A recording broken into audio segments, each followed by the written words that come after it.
Sunshine, lollipops, and rainbows. Everything that's wonderful is what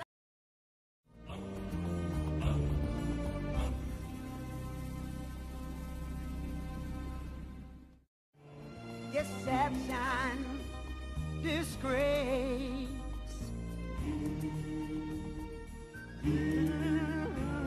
Deception.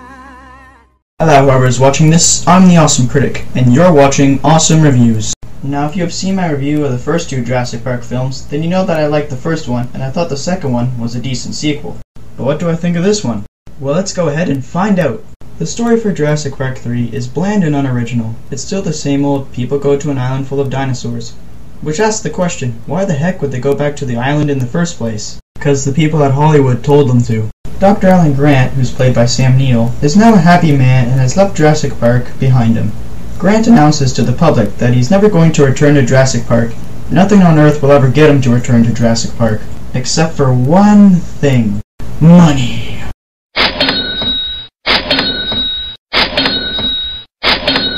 The person who gives him the money is Paul Kirby, who's played by William H. Macy, who originally was supposed to be the voice of Brian on Family Guy, and his wife Amanda, who is played by Tia Leondi.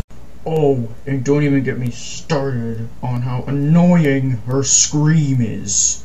Let's just say that in this movie, it's more annoying than Scrappy-Doo and Jar Jar Binks combined. Paul and his wife take a plane to the island with Grant as their guide, but of course the plane crashes and they get attacked by dinosaurs. What a twist! That's not a twist! Anyways, when the group gets attacked, we see that it's not a T-Rex that's attacking them. This time, instead, we get a new dinosaur. It's called a Spinosaurus, and it's actually a pretty cool dinosaur. And I think it's nice that we get a new dinosaur to replace the T-Rex in this movie. But most of the Jurassic Park fans didn't really like him. In fact, this was their reaction when the Spinosaurus kills the T-Rex in the fight scene.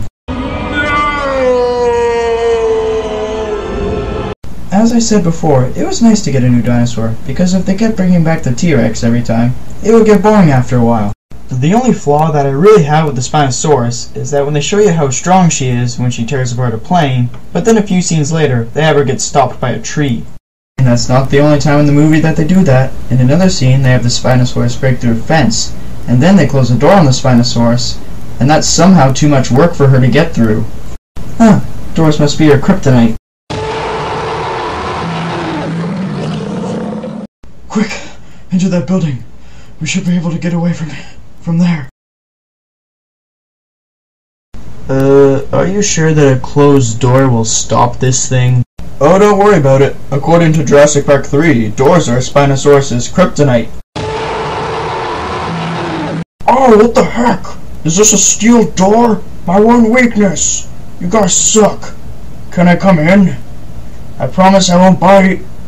Hard. But Grant soon finds out that the Kirbys didn't bring him to the island for the reason he thought it was. It turns out the Kirbys brought him here to help him find their long-lost son, Eric. So overall, what do I think of this movie? When I was a little kid, I used to love this movie, but when I watched it again, it's not as good as I remembered it. The story isn't original, and they don't add anything new to it, and the new characters are bland and uninteresting, but it's not terrible, and I'll explain why.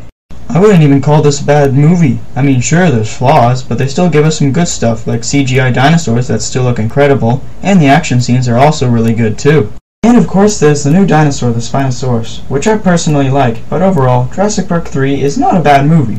But it ain't all that great either. If you didn't like The Lost World, then I recommend skipping this movie. But if you're a fan of the first two Jurassic Park films, then I recommend you check this one out as well. Jurassic Park 3. I give it a meh.